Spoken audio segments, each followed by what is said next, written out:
ভারতের মণিপুরে নতুন করে সংঘর্ষের পর বিরাজ করছে টানটান উত্তেজনা।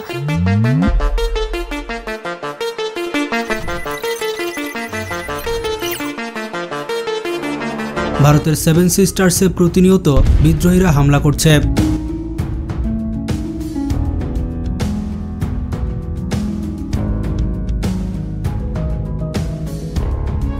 সম্প্রতি ভারতের মণিপুরে আবারও বিদ্রোহীদের হামলা হয়েছে। তবে কি সত্যি সেভেন সিস্টার্স ভারত থেকে আলাদা হতে চলেছে? সেভেন সিস্টার্স নিয়ে বড় বিপদে পড়েছে ভারত। অনেকদিন ধরে সেভেন সিস্টার্সে চলছে জাতিগত দাঙ্গা।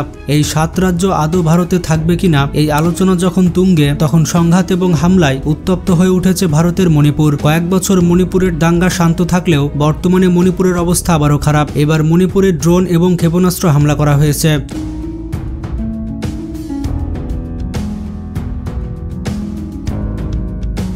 চোখের ঘুম হারাম হয়ে গিয়েছে মণিপুর রাজ্যের আইন শৃঙ্খলা বাহিনীর। এটিকে জঙ্গি হামলা বলে অভিহিত করেছে মণিপুরের প্রশাসন। সবাই প্রশ্ন করছে বিদ্রোহীদের হাতে কিভাবে আসলো ড্রোন আর মিসাইল। আর এই প্রশ্ন খুঁজতে ঘুম হারাম নরেন্দ্র মোদীর নিরাপত্তা বাহিনীর। ড্রোন এবং মিসাইল অত্যন্ত স্পর্শকাতর অস্ত্র। সেভেন সিস্টার্সে এই সকল অস্ত্রের ব্যবহারকে সামনের দিকে অশুভ সংকেত হিসেবে দেখছেন বড় বড় বিশেষজ্ঞরা। অনেকে বলছে এবার হয়তো সেভেন সিস্টার্স ভেঙে যাবে। সম্প্রতি মণিপুর রাজ্যে ড্রোনের হামলা এবং রকেটের হামলা করা হয়েছে। এই দুর্ঘটনায় আহত হয় বেশ কয়েকজন। আরও বেশ কয়েক জায়গায় হয় ড্রোন হামলা। তবে আতঙ্ক ছড়াচ্ছে বিদ্রোহীদের হাতে আসা নতুন ক্ষেপণাস্ত্র প্রযুক্তি।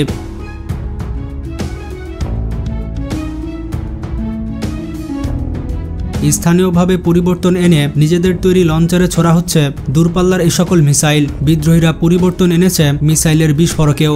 গত শুক্রবার বিষ্ণুপুর জেলার মৈরাগে সাবেক মুখ্যমন্ত্রী পৈরাম সিং এর বাড়িতে হঠাৎ করে হামলা করা হয় মিসাইলের। আর এ ঘটনায় একজন মানুষ মারা যায় এবং আহত হয় বেশ কয়েকজন। মণিপুর সরকার এই সকল হামলার জন্য দায় দিচ্ছে কুকি বিদ্রোহীদের। মৈতেরা দাবিও করছে কুকিরাই এই সকল মিসাইল ছুড়েছে। পুলিশ দাবি করছে স্থানীয়ভাবে তৈরি হলেও উন্নত প্রযুক্তির এই সকল ক্ষেপণাস্ত্র 3 কিলোমিটার পথ পাড়ি দিয়ে শত্রুপক্ষকে আঘাত আনতে পারে। কিন্তু কুকিরা পাল্টা দাবি করছে মৈতী সশস্ত্র বাহিনী তাদের ছোড়া মিসাইল লক্ষ্যভ্রষ্ট হয়ে মেতে এলাকায় আশ্রয় পড়েছিল।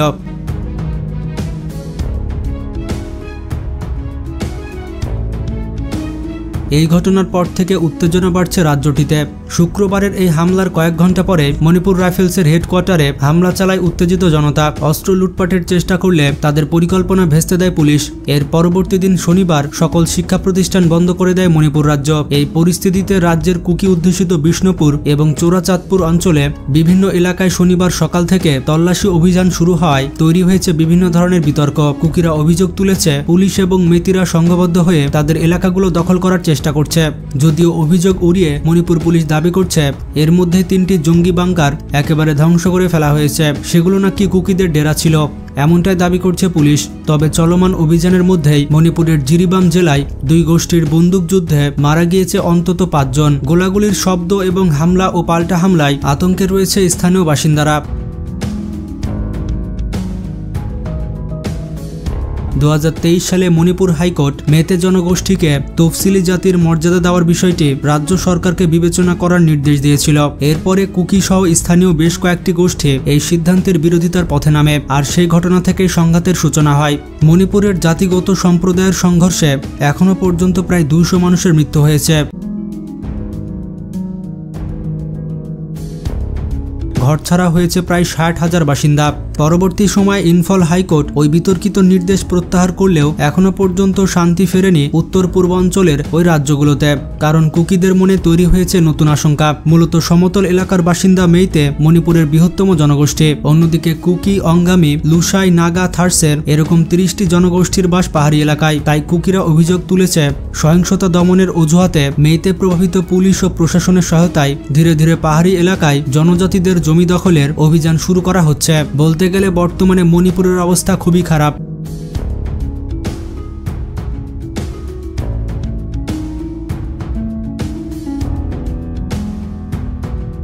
মূলত এখানে জাতিগত যুদ্ধ লেগে আছে। সেভেন সিস্টার্স ভারতের জন্য অত্যন্ত গুরুত্বপূর্ণ।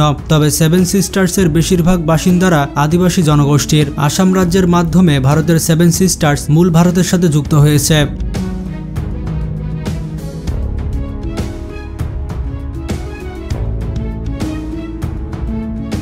তবে পূর্বে এসব রাজ্য ভারতের অন্তর্ভুক্ত ছিল না। পূর্বে আদিবাসী রাজারা এই জায়গাগুলো শাসন করত, যার ফলে গারো, খাসিয়া, ত্রিপুরা এবং সেভেন সিস্টার্সের সকল রাজ্য প্রতিনিয়ত নিজেদেরকে স্বাধীন করার দাবি করছে। তারা ভারতের অধীনস্থ হয়ে থাকতে চায় না, তারা সকলেই স্বাধীন রাষ্ট্র চায়। মণিপুরের অনেকেই নাগা পতাকা উড়িয়ে তাদের স্বাধীনতার ঘোষণা দেয়। ভারতের মূল ভূখণ্ড থেকে এই রাজ্যগুলো অনেক দূরে অবস্থিত। ভারত থেকে এই 7টি রাজ্যে যাওয়ার একটি মাত্রই পথ রয়েছে, যেটি 60 কিলোমিটার লম্বা। এই সরু পথকে বলা হয় চিকেন নেক করিডর। এই পথ ব্যবহার করা ভারতের জন্য অত্যন্ত ব্যয়বহুল এবং সময় সাপেক্ষ। সব মিলিয়ে ভারতের অত্যন্ত দুর্বল জায়গা হচ্ছে সেভেন সিস্টার্স। আর তার থেকেও ভয়ের বিষয়টি হচ্ছে এই 7টি রাজ্য নিজেরাই আলাদা হতে চায়। যে নিজে থাকতে চায় না তাকে জোর করে বেশি দিন রাখা যায় না। এখন দেখার বিষয় ভবিষ্যতে সেভেন সিস্টার্সের সাথে কি হয়। আপনাদের কি মনে হয়, সেভেন সিস্টার্স কি অন্য কোনো দেশ দখল করবে, নাকি সেভেন সিস্টার্স নিজেরা আলাদা হয়ে যাবে? আপনাদের মতামত কমেন্ট করে জানান। ভিডিওটি বেশি বেশি বন্ধুদের সাথে শেয়ার করতে পারেন। আর নতুন দর্শকেরা চ্যানেলটি সাবস্ক্রাইব করে ফেলুন। আজকে এ পর্যন্তই। ভালো থাকবেন, নিজের খেয়াল রাখবেন। Take care.